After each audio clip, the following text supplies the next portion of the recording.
যুক্তরাজ্যে ড্রাইভিং টেস্টের প্র্যাকটিক্যাল এবং থিওরিতে উত্তীর্ণ হওয়ার জন্য পরীক্ষার্থীরা ছদ্মবেশ বা প্রক্সি সিস্টেম এবং টেকনোলজির গোপন ডিভাইস ব্যবহার করছে।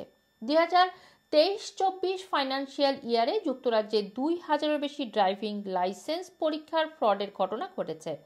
গত বছর কেন্ট, সারে এবং সাসেক্সে এই ধরনের 48টি কেস রেকর্ড করা হয়েছে। নতুন পরিসংখ্যানে থিওরি পরীক্ষা কেন্দ্রে 71টি প্রতারণার ঘটনা শনাক্ত করা হয়েছে। ধারণা করা হচ্ছে এই সেন্টারে যত টেস্ট নেওয়া হয়েছে তার অর্ধেকেরও বেশি ক্ষেত্রে জালিয়াতির ঘটনা ঘটেছে।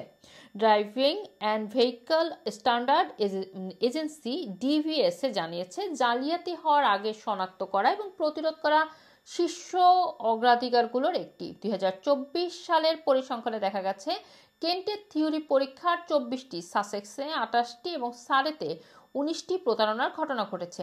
একই সময়ের মধ্যে কেন্টে প্র্যাকটিক্যাল টেস্টে 12টি, সাসেক্সে 7টি এবং সারেতে 2টি প্রতারণার চেষ্টা করা হয়েছে। এদিকে প্রতারণার সংখ্যা প্রকাশ করা হলেও কতগুলো ঘটনা এখন পর্যন্ত পুলিশ তদন্ত করছে সে ব্যাপারে বিস্তারিত জানায়নি কর্তৃপক্ষ। ড্রাইভিং ইনস্ট্রাক্টর অ্যাসোসিয়েশনের প্রধান নির্বাহী কালি জানিয়েছেন, সব জায়গায় প্রতারণার চেষ্টা হচ্ছে। জালিয়াতিকারীরা থিওরি পরীক্ষায় বসতে ব্লুটুথের মতো ডিভাইস ব্যবহার করে, এমনকি পাস হওয়ার জন্য পরীক্ষা কেন্দ্রের কর্মীদের ঘুষ দেওয়া এবং কারসাজি করারও চেষ্টা করে। অনেকে প্রক্সি দেওয়ার চেষ্টা করে। এসব ফ্রডের বিরুদ্ধে কর্তৃপক্ষের অভিযান অব্যাহত রয়েছে।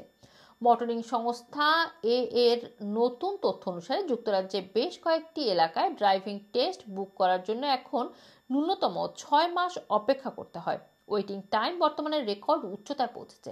অন্যদিকে লেবার পার্টির সরকার এবং ব্যাকলগ কমাতে কাজ করারও ঘোষণা করেছেন। নতুন করে আরও 450 জন পরীক্ষক নিয়োগ দেওয়া হয়েছে।